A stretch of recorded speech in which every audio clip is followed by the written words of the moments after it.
Good morning, darling. Why, yes, it's a very good morning. Did you have some proper rest? Because I have something particularly exciting planned for today. Yes, I plan to reward you.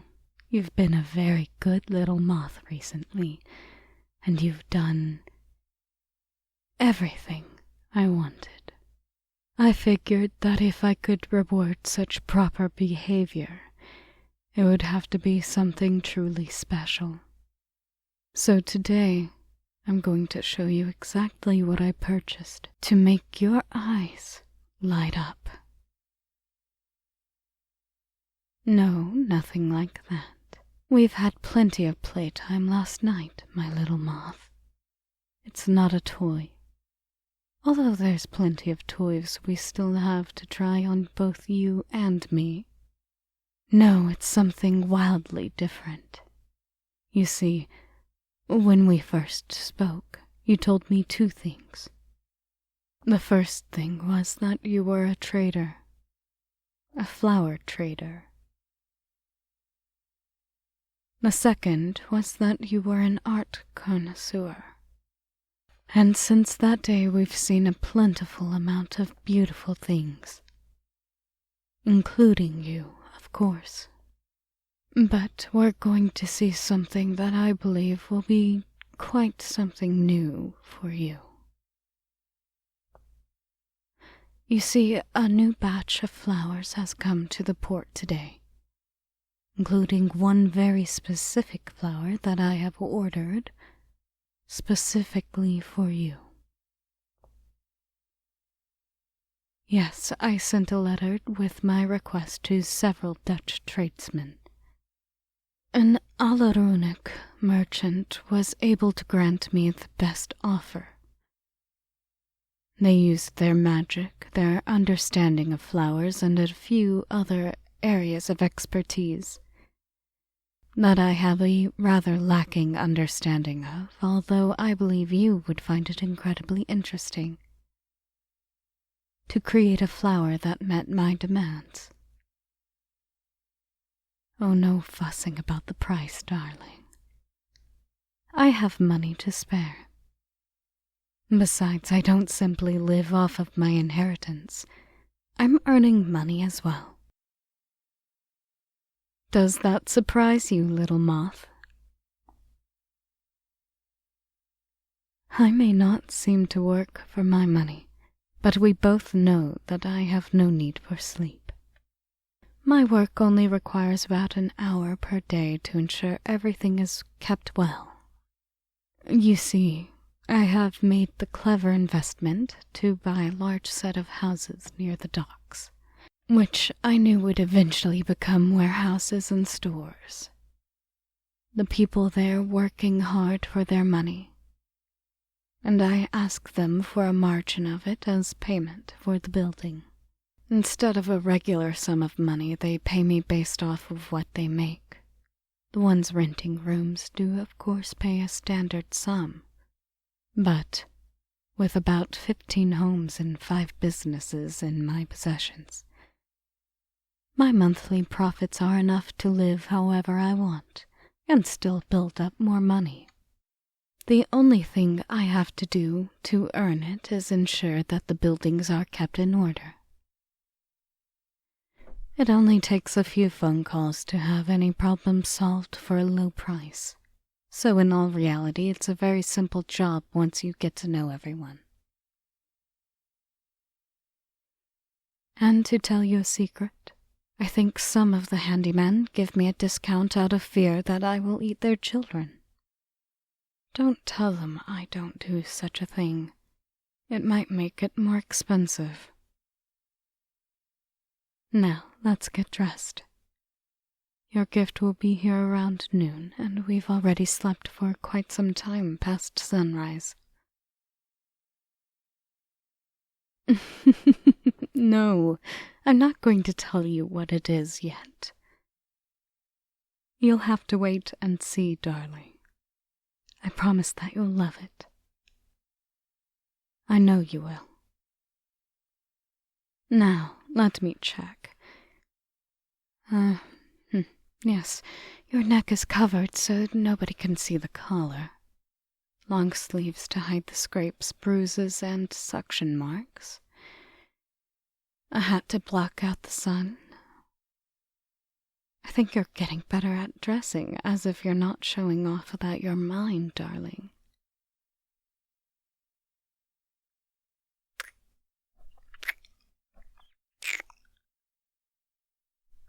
Now, I'll make us some breakfast. And when my gift arrives, I'll explain exactly what it is.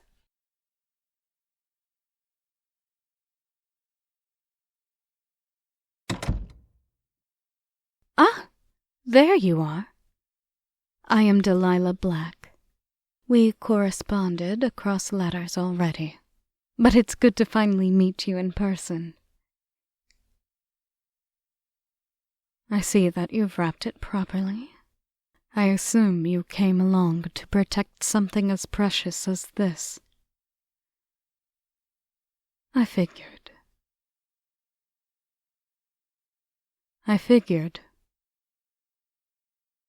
I did pay quite handsomely. Oh, there you are, darling.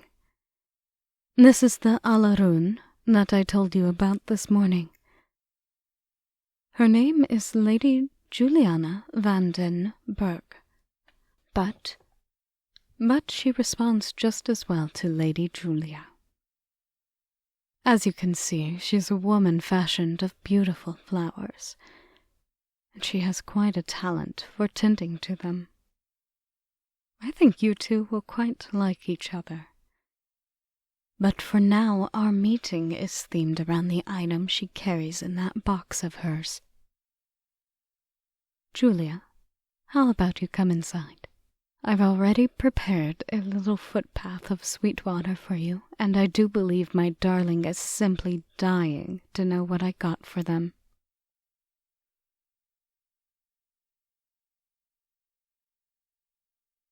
Now, before I open this case, I'm going to ask you one time what you think this could possibly be, darling.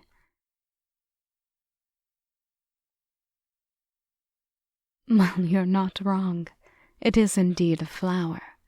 But it's far more than just that, don't you agree, Julia?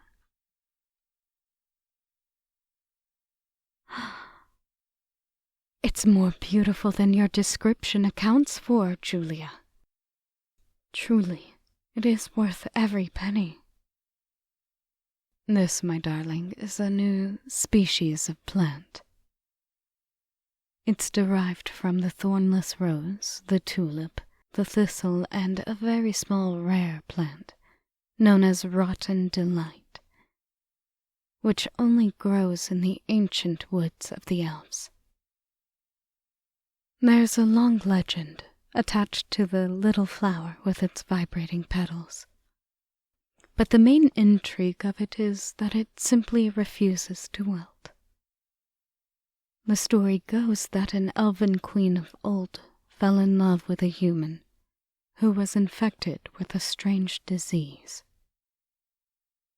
And when they died, her anger and her grief commanded the forest to create an alcove where these flowers grew in great numbers. The soul of the human found its way to the plants and blessed them to never fade away, so that the queen could be with her love, even after their death.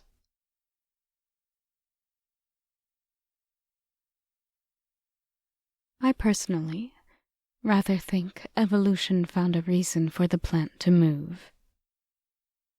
A more likely story is that the butterflies in the forest of the elves aren't much attracted to the greenery, but the vibrant color attracts them more, and the movement of the petals adds to the allure. Some people believe the plant is carnivorous, although that's never been proven. The problem is that when the flower leaves the garden of the elves, eventually it will wilt. But with some very clever magic and mixing of the proper seeds, Julia was able to perfect the flower I wanted to give you. A rose, black as the night sky, with tiny little white dots to serve as the stars. The thorns on the bottom of the flower do not sting, but are covered in a very powerful sap that acts like a perfume when rubbed against the skin. The scent is very floral and sweet, much like you are, my little moth.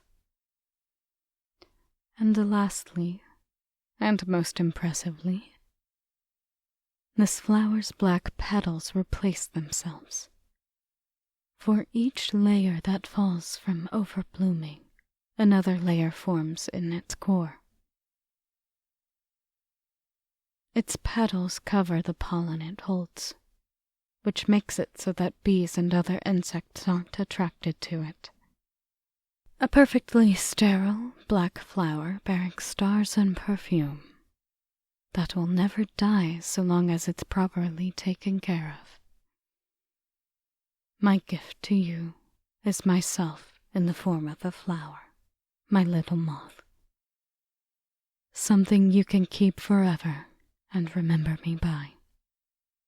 It's as immortal as I am, and I personally believe it is more beautiful than me. Although your eyes tell me you disagree on that statement.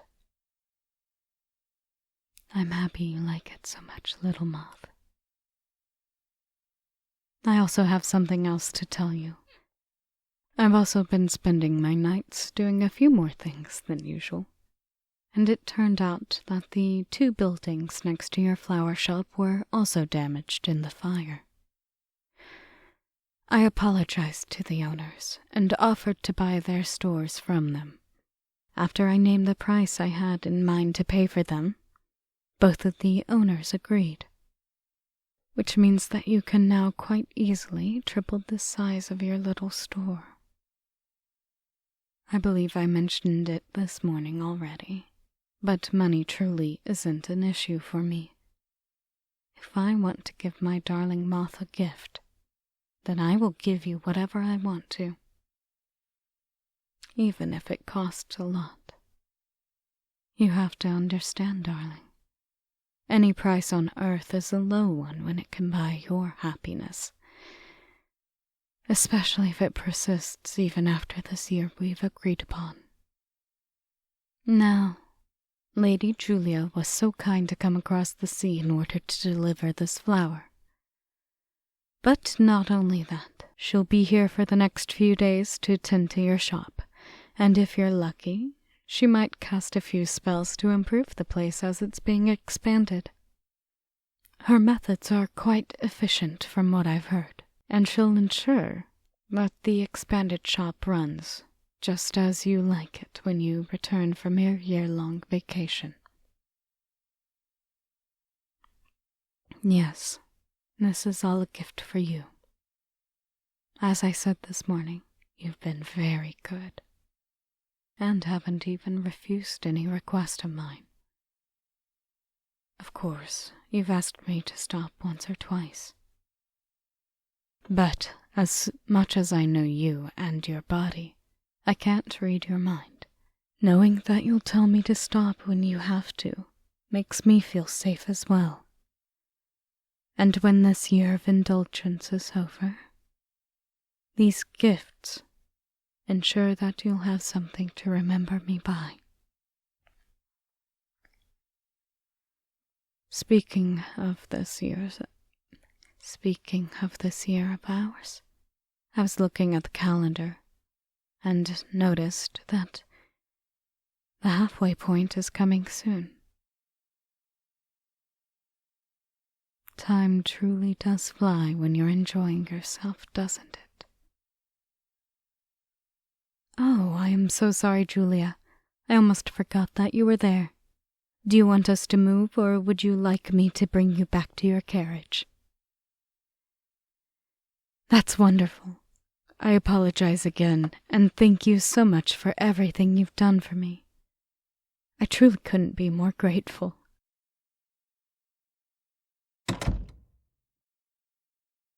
Now that we're alone again,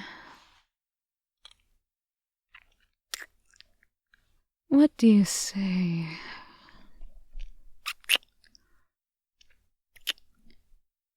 We go to dinner tonight and to a theater after that. They tell me there's a great writer coming up just now. And they're showing a playwright of theirs in that theater we so enjoy for the next few weeks. So it seems like something we could enjoy, doesn't it? That sounds good. Now, lay your clothing aside. We have some time for play until we have to go and get tickets. And I'd rather not waste any of it standing around in front of this door.